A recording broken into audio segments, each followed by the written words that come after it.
नमस्कार। नई दिल्ली से, भारत की राजधानी से मैं हूँ स्टेट में हिंदी पे आपके साथ आपका हम जुबान संजीव चौहान। और नेपाल की राजधानी काठमांडू से हमारे साथ हैं खेमनाथ जी, जो कि पॉलिटिकल एडवाइजर हैं, वहाँ राजनीति पे काफी हस्तक्षेप रखते हैं, राजनीतिक विशेषज्ञ हैं नेपाल में, जो नेपाल की राजनीति की नस नस को जानते हैं। खेमचंद जी, खेमनाथ जी, स्वागत है स्टेट में हिंदी में भारत में आपका। हाँ, धन्यवाद। नमस्कार। हाँ, खेमचंद जी, हम जानना ये चाहते हैं कि नेपाल की नई सरकार जो बनी है, युवाओं की सरकार जो बनी है, तो नेपाल की नई विदेश नीति का ऐलान कर दिया है। और भारत चीन को लेके नेपाल के प्रधानमंत्री बालेन शाह ने कहा है, बड़ा फैसला लिया है कि हम किसी भी देश की सैन्य गुट के साथ नहीं रहेंगे, ना नेपाल की, ना ना चीन के, ना भारत के। ये सब नई विदेश नीति जो है वो भारत के लिए किस तरीके से हितकारी है। और ये अचानक पहली बार हो रहा है नेपाल के इतिहास में कि नेपाल के किसी प्रधानमंत्री ने घोषणा कर दी कि वो किसी भी सैन्य गुट के साथ नहीं रहेगा। क्या है ये? पहला तो क्या है कि नेपाल का जो परराष्ट्र नीति है, पंचशील के आधार पर ये जो परराष्ट्र नीति है, एक विषय ये सत्य भी है। लेकिन दूसरा क्या है कि भारत और नेपाल और चाइना जो सीमा से जुड़ा हुआ देश है, इनसे तो जितना भी हम लोग पंचशील के सिद्धांत के आधार पर, जो समदूरी के आधार पर जो परराष्ट्र नीति बनाने के प्रयास करेंगे, फिर भी ये भूपरिवेष्टित देश होने के कारण से कहीं ना कहीं भारत से नेपाल का संबंध और चाइना से नेपाल का संबंध तीसरे देश से अलग हो जाएगा। होता है ये तो यथार्थ है। और इसमें जो बालेन जी जो बोल रहे हैं, अभी का जो प्रधानमंत्री जी अभी युवा है, 35-36 साल का युवा है, उनमें जोश होगा, जांगर होगा, वो अलग विषय है। लेकिन इसमें नेपाल, भारत और चाइना को नजरअंदाज करके समझदूरी में अगर मैं काम करूंगा ऐसे स्टेटमेंट देते हैं, तो कहीं ना कहीं ये अमेरिका के नजीक जाने के प्रयास कर रहे हैं, ऐसा संकेत हमको मिलता है। इससे कहीं ना कहीं बाद में जाकर, ठीक है, सुनने में अच्छा लगेगा, लेकिन व्यवहारिक पक्ष में कहीं ना कहीं बाद में समस्या खड़ी हो जाती है। मतलब खेमनाथ आचार्य जी, आप ये कहना चाहते हैं कि जिस तरीके से बालेन शाह ने, वहां के नए प्रधानमंत्री नेपाल के, जो ऐलान किया है कि ज्यादा फोकस कर रहे हैं प्रथम नेपाली और प्रथम नेपाल पे फोकस कर रहे हैं, तो ये वो नहीं है। इसके अंदर जो छिपी हुई नीति है वो ये है कि चीन और भारत से दूरी जो है वो अमेरिका के इशारे पे बनाई जा रही है, जो कि आने वाले वक्त में नेपाल के लिए घातक हो सकती है। और नेपाल के भारत और नेपाल के चीन के साथ रिश्तों में भी कहीं खटाई डाल सकती है, खाई को बड़ा कर सकती है। अमेरिका के इशारे पे बोल रहे हैं कि बालिन शाह अमेरिका को कुछ करने के लिए। आपकी बातचीत से तो यही निकल के आ रहा है। यहाँ दो विषय है। अभी आपने जो फर्स्ट नेपाल फर्स्ट नेपाली जो कहा है, इसमें मेरे हिसाब से ये भी एक विषय है। और दूसरा विषय शायद आप बोलना चाहते हैं, बालन जी ने कहा कि एक बार का नेपाली सदा का नेपाली करके उन लोगों का एक घोषणा पत्र भी है। अगर ये पॉलिसी अगर ये डेवलप करेंगे, तो वास्तव में नेपाल के लिए आर्थिक दृष्टि से देखेंगे और राष्ट्रीयता के दृष्टिकोण से देखेंगे और समरसता के दृष्टिकोण से देखेंगे, तो राष्ट्र के लिए हित होगा। लेकिन ये कितने कार्यान्वयन होगा, क्योंकि नेपाल में लगभग, नेपाल का अभी का टोटल पॉपुलेशन मेरे ख्याल से 3 करोड़ के आसपास है। लेकिन नेपाली भाषी जितने भी विश्व बाजार में रहते हैं, तो भाषी के दृष्टिकोण से देखेंगे तो 8 से 9 करोड़ लोग हैं दुनिया में। लेकिन अ, लेकिन नेपाली नागरिक जो बेलायत में जाकर दूसरा नागरिकता लिए और इस करेंगे, तो नेपाल के जो अभी का पॉपुलेशन है उसके हाराहारी में फिर भी वो दुनिया में रह रहे हैं। तो ये पॉलिसी बाद में क्या असर करेगा, इसका अनुसंधान का विषय भी है और कानूनी समस्या भी है, कानून का सब्जेक्ट भी है, ये अलग सब्जेक्ट है। और जहां तक भारत और चाइना को नजरअंदाज करके अमेरिका के गोद में जाने का जो प्रयास बालेन जी कर रहे हैं, इसमें थोड़ा समय के बाद में समस्या खड़ा होगी, क्योंकि यहाँ अमेरिका का इंटरेस्ट रहना स्वाभाविक विषय है। क्योंकि अभी पावर पश्चिम से पूर्व के तरफ आ रही है और चाइना और भारत के तरफ पावर विभिन्न कारण से देखने को मिल रहा है, और पावर के बीच में रहने रहने का इच्छा अमेरिका का हो सकता है, लेकिन वो उनका इंटरेस्ट हम कैसे फुलफिल कर सकते हैं? उनका जो इंटरेस्ट है उसको कैसे हम लोग कार्यान्वयन करने की दिशा में अगर बालन जाएँगे तो बाद में अभी सुनने में थोड़ा अच्छा लगेगा, लेकिन बाद में समस्या खड़ा हो सकती है। ये अगर बालेन, जो आप मौजूदा युवा सरकार के प्रधानमंत्री हैं नेपाल के, वो चीन से दूरी क्यों बना रहे होंगे? क्या वजह होगी? एक अमेरिका के उकसाने के अलावा दूसरी और क्या वजह हो सकती है? मैंने शुरू में भी कहा था, नेपाल में जो वाटर है, पानी है, वास्तव में नेपाल का जो जितने भी नदियां हैं, इसमें भारत और चाइना का हाइड्रो में लगानी है, ठीक है। और इसके बाद में जो अमेरिका, जो अभी एमसीसी का जो विषय आ रहा है, वो जो डायरेक्ट पानी के जल में जो उनका कब्जा करने के लिए जो लाइन के माध्यम से बाटो करंट सप्लाई करने के माध्यम से जो आ रहा है अमेरिका, इसका इंटरेस्ट क्या है कि जल माथि का नियंत्रण है एक मूल विषय जो है, क्योंकि अभी के कुछ समय के बाद में दुनिया में ये विद्युत उत्पादन के अलावा पीने पानी का जो बड़ा समस्या दुनिया में होने वाली है, उसमें नियंत्रण करने के लिए आ रही है अमेरिका, यहाँ आना चाहता है। और दूसरा क्या है कि नेपाल का नदी सिर्फ नहीं, अगर यहाँ सेंटर बनाकर अमेरिका बैठ जाता है तो गंगा और ब्रह्मपुत्र, जो चाइना की तरफ ब्रह्मपुत्र है, वहां से निकलता है, इधर जो गंगा है, इस पर भी अगर नियंत्रण होगा तो ये बहुत बड़ा उपलब्धि है अमेरिका के लिए। और जनसंख्या के दृष्टिकोण से देखेंगे तो इधर 1.25 अरब और उधर 1.25 अरब, मतलब 3 अरब जनसंख्या, 3.5 अरब जनसंख्या लगभग यहाँ के भूभाग में है, तो इसके अंदर जल का भी नियंत्रण होगा और जनसंख्या के भी नियंत्रण होगा। और गंगा और ब्रह्मपुत्र गंगा के पेरीफेरी में 50 करोड़ जनसंख्या आबादी बैठती है, और ब्रह्मपुत्र के बगल में भी बैठती है। इसका नियंत्रण जो है बहुत बड़ा चीज है, इसलिए अमेरिका का इंटरेस्ट है। और अमेरिका के इंटरेस्ट के आधार पर अगर हमारे प्रधानमंत्री काम करेंगे तो कहीं ना कहीं दोनों देश को डिस्टर्ब होगा, चाइना को सिर्फ नहीं, भारत को भी डिस्टर्ब होगा। इसमें हम लोग सचेत है, नागरिक सचेत है। हम कामना करते हैं कि उस लाइन पर बालिन जी नहीं जाएंगे, यहाँ के नेपाल के प्रधानमंत्री नहीं जाएंगे, और समझौता बनाकर काम करेंगे, मुझे ऐसे लगता है। बालेन शाह का ये नेपाली प्रधानमंत्री का बयान या ये विदेश नीति भारत और नेपाल के संबंधों के बीच क्या दूरी को बढ़ाएगी? और बढ़ाएगी तो उस खाई को कम कैसे करेगा भारत और नेपाल?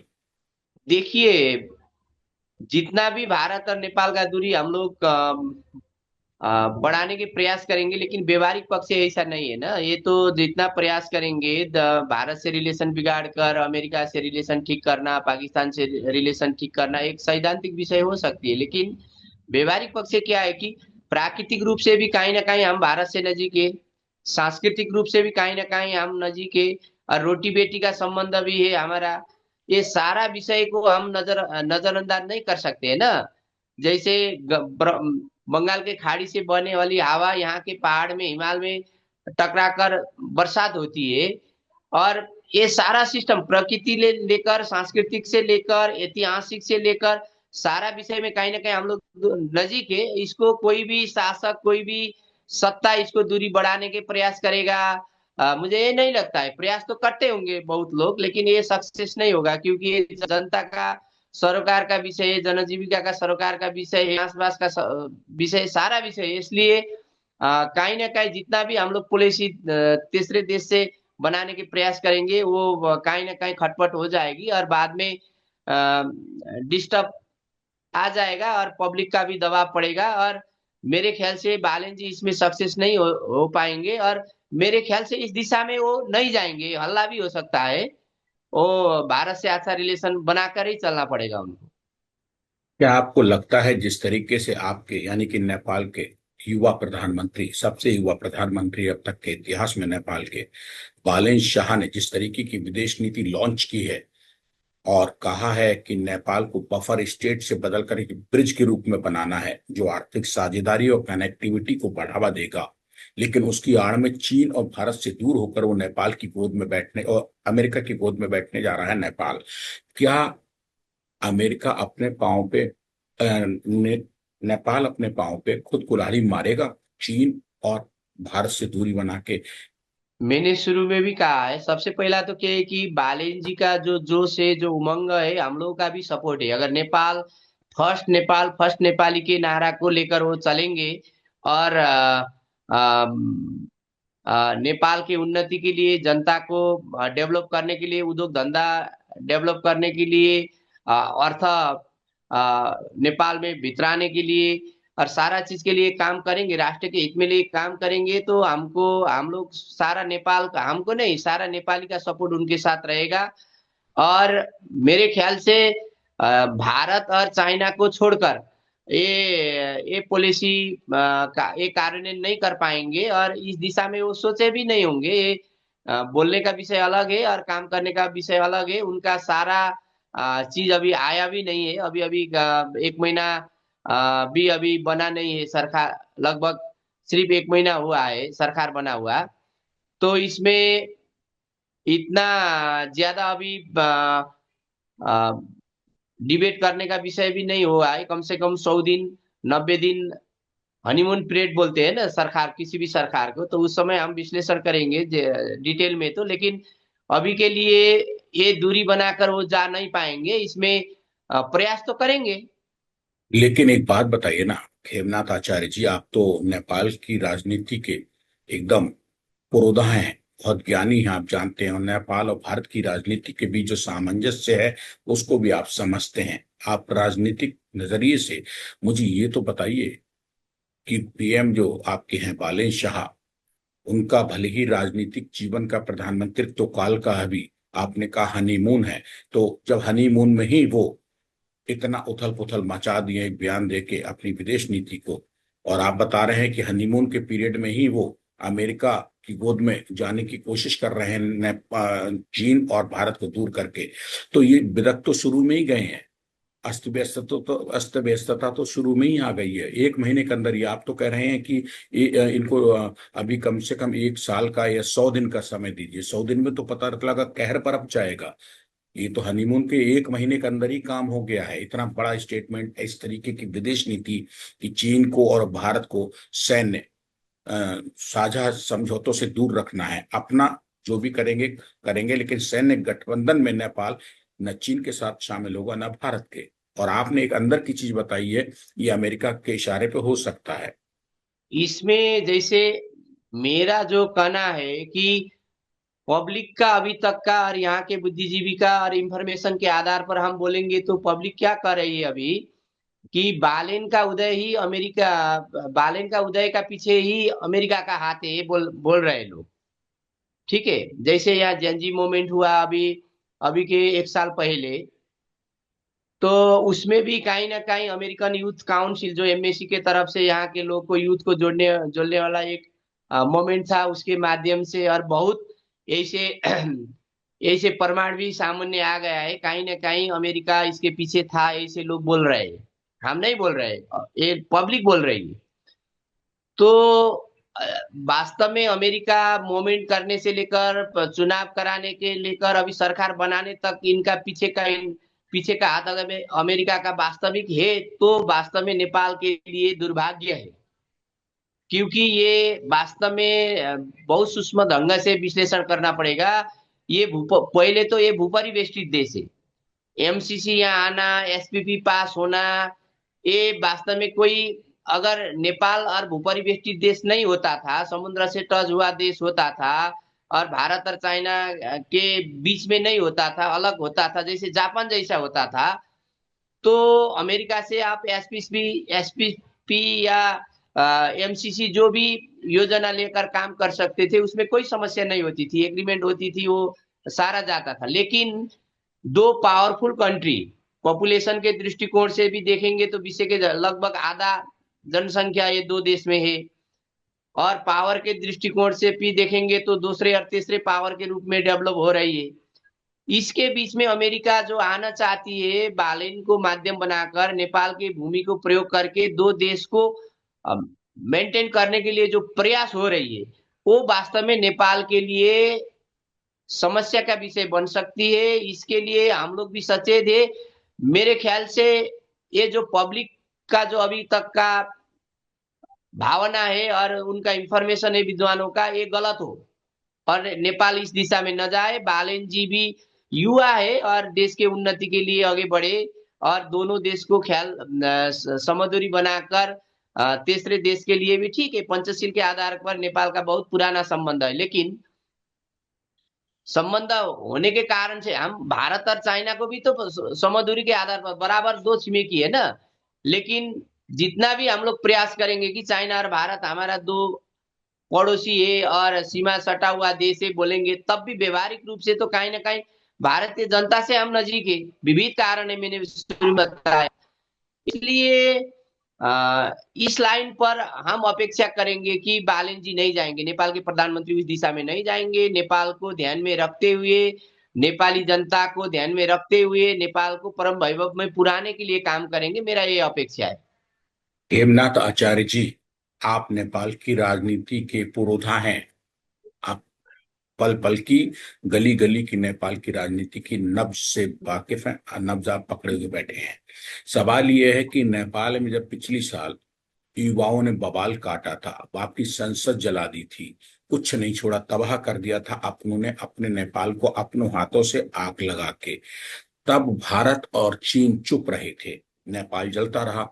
अब सब कुछ हो गया। अब तो अमेरिका ने, अगर आप बता रहे हैं कि अमेरिका के इशारे पे बालन शाह प्रधानमंत्री बने हैं, इतना बड़ा चेंज आ गया है।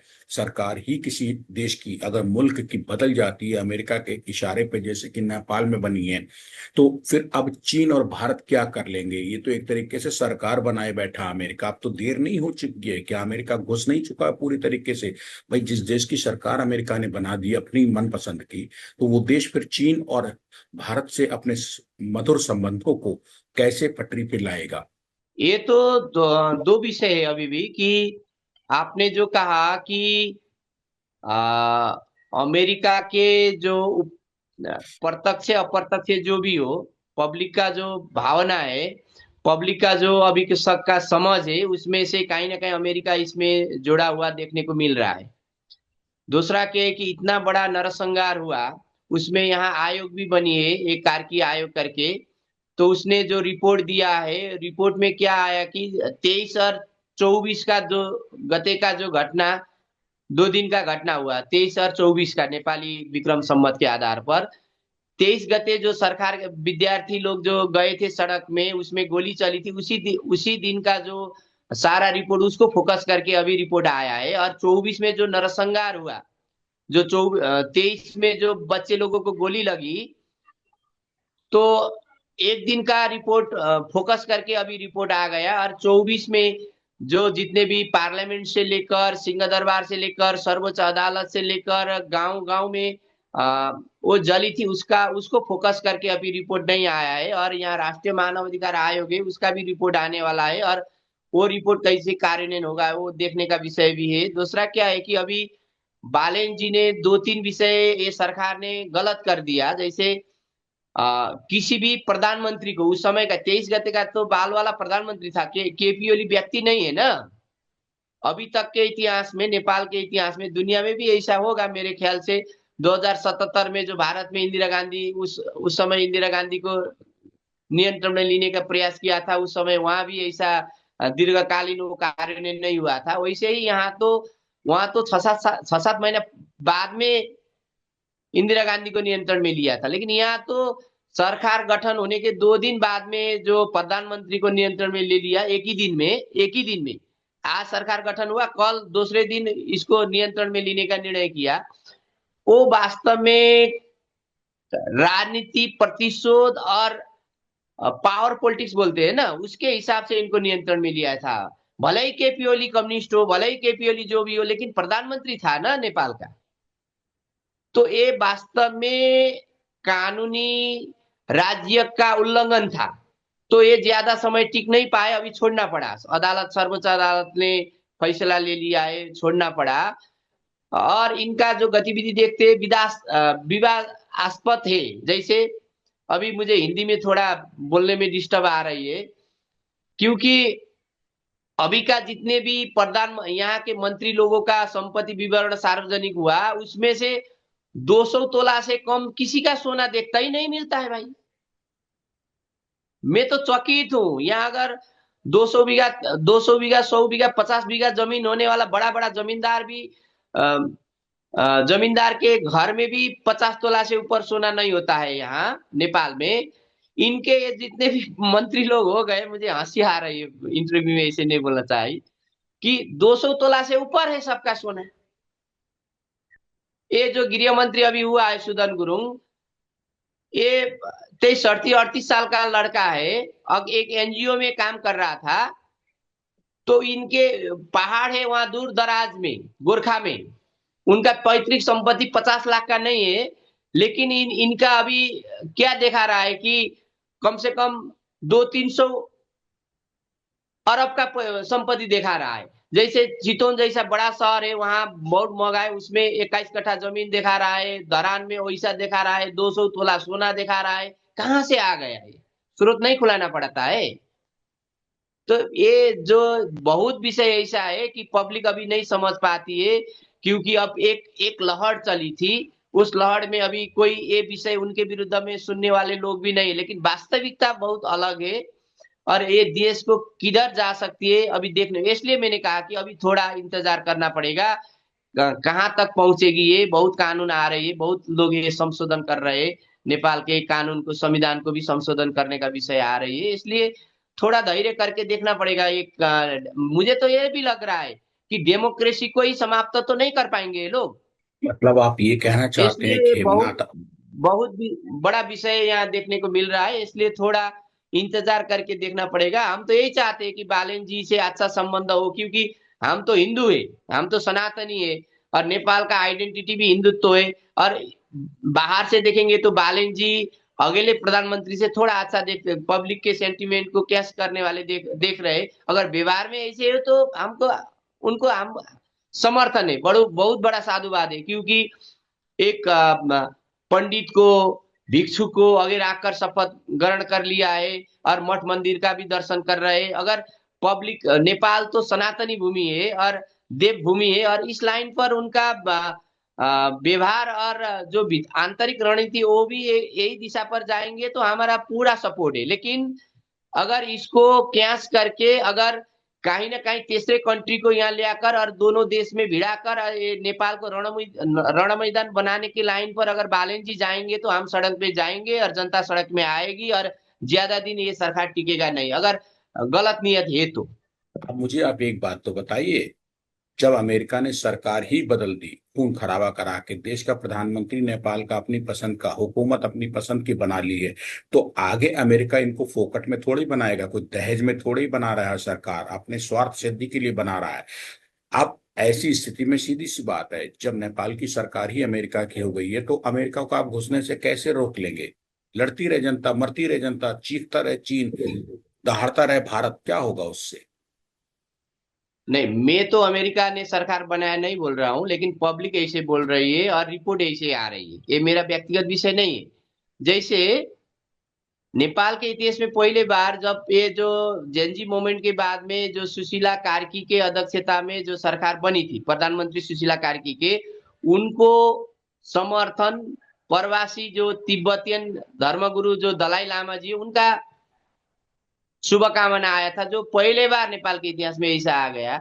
अभी जो बालन जी प्रधानमंत्री बने, उनको शुभकामना दलाई लामा का जो प्रधानमंत्री है छिरिंग जी, उनका शुभकामना आ गया। इसका मतलब क्या है कि कहीं ना कहीं तो देखता है ना, देखने को मिल रहा है। जैसे यह दूसरा विषय भी क्या आ रहा है कि यहाँ 15 दलाई लामा को जन्माने, नेपाल के भूमि में जन्माने का प्रयास अमेरिका कर रही है। और यहाँ दोलखा है, यहाँ नजीक, दोलखा नहीं, नुवाकोट है, नुवाकोट में वहां लगभग लगभग 27 28 अरब लगानी करके बहुत बड़ा गुम्बा बनाने के प्रयास में है अमेरिका।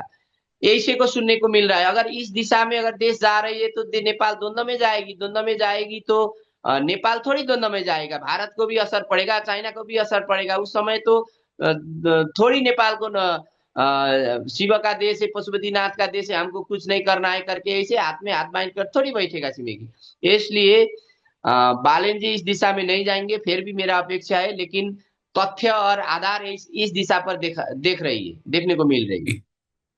आचार्य खेमचंद आचार्य जी, खेमनाथ आचार्य जी, एक चीज फंस रही है यहाँ पे। आपने एक तो अमेरिका की बात बहुत वो, मतलब पुरजोर तरीके से उठाई रखी है। दूसरा, आपने कहा है कि दलाई लामा को भी नेपाल में शिफ्ट करने की कोशिश की जा रही है। तो दलाई लामा अभी तो भारत में है, अगर ये नेपाल में शिफ्ट हो रहे हैं तो इसके पीछे क्या राजनीति हो सकती है? किसको नीचा दिखाए जाने की कोशिश है? मैं गलत समझ रहा हूं तो आप सही बताइए। दलाई लामा को नेपाल में शिफ्ट करने का विषय मैंने नहीं कहा। दलाई लामा 14 अवतार है दलाई लामा का, और 15 दलाई लामा का जो अवतार है वो नेपाल में जन्माने का प्रयास हो रहा है। ठीक है। और इसमें तो वही है ना, इसमें अगर ये बात सच है और ये बात सच निकली तो कहीं ना कहीं अमेरिका भारत और चाइना को बैलेंस में रखने के लिए नेपाल का भूमि प्रयोग करने का प्रयास कर रहा है। तो डायरेक्ट देखने को मिल रहा है, अगर ये बात सच है तो, चाहे दलाई लामा के माध्यम से हो, चाहे एमसीसी के माध्यम से हो, चाहे एसपीपी के माध्यम से हो, जो भी हो। तो अभी तक का जो सैनिक रणनीति था वास्तव में नेपाल और भारत का सैनिक रणनीति भी सामूहिक होता था, चाइना से भी होता था, रसिया से भी होता था। लेकिन अब जो बालन आपने जो बता रहा, अगर ये सच बात है और सच में परिणत होगा तो अमेरिका डायरेक्ट निर्देशन दे रहा होगा ना पर्दा के पीछे, कि तुम खबरदार अब इन लोगों से सैनिक रणनीति नहीं बना सकते हो, अलग करो। ऐसे करके कुछ आ भी सकता होगा।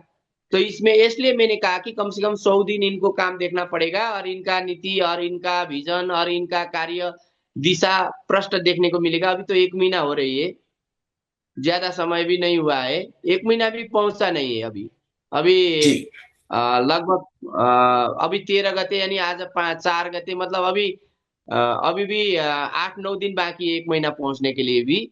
इसलिए देखना पड़ेगा, थोड़ा इंतजार करना पड़ेगा। मैं दर्शकों को, जो सब्सक्राइबर्स हैं, स्टेट में हिंदी के व्यूवर्स हैं, उनको बताना चाहूंगा कि नेपाल की राजधानी काठमांडू से हमारे खास कार्यक्रम के स्टेटमेंट पे मेरे साथ, यानी आपके हमजुबान संजीव चौहान के साथ, जो कि मैं नई दिल्ली भारत की राजधानी मौजूद हूँ, वहां से नेपाल की राजधानी काठमांडू से हमारे खास मेहमान बात कर रहे थे। ये हैं खेमनाथ आचार्य जी, जो कि वहां की राजनीति की, नेपाल की बहुत पैनी नजर रखते हैं, विशेषज्ञ हैं राजनीति के, नेपाल की रग रग जानते हैं, और बता रहे हैं कि शायद नेपाल कहीं अमेरिका के हाथों में ना खेल रहा हो। चीन और भारत से दूरी की बातें जो आ रही हैं, अगर नेपाल अमेरिका के हाथों में खेल रहा होगा तो अमेरिका सफल नहीं हो पाएगा, लेकिन नेपाल का नुकसान जरूर होगा। और वालिद शाह को 100 दिन का टाइम तो कम से कम नेपाल के जो युवा प्रधानमंत्री हैं उनको दिया जाना चाहिए। तब देखते हैं कि हवा का रुख किधर को होता है। दूसरे, दलाई लामा की बात बताई है आचार्य जी ने, खेम आचार्य जी ने, कि दलाई लामा का जन्म नेपाल में कराए जाने की कोशिश में है अमेरिका। अगर ऐसा होता है तो फिर एक नया विवाद खड़ा हो जाएगा कि अमेरिका आधिपत्य करना चाहता है चीन और भारत को पीछे धकेल के नेपाल की हदों से। जो रिश्ते इनके चले आ रहे हैं सदियों पुराने, उनको भी खटाई में डालना चाहता है अमेरिका। ये नेपाल और नेपाल की मौजूदा हुकूमत पर निर्भर करेगा कि वो अब इन संबंधों को किस तरीके से अमेरिका को दरकिनार करके मजबूती आगे निरंतर दे सकता है या नहीं दे सकता है।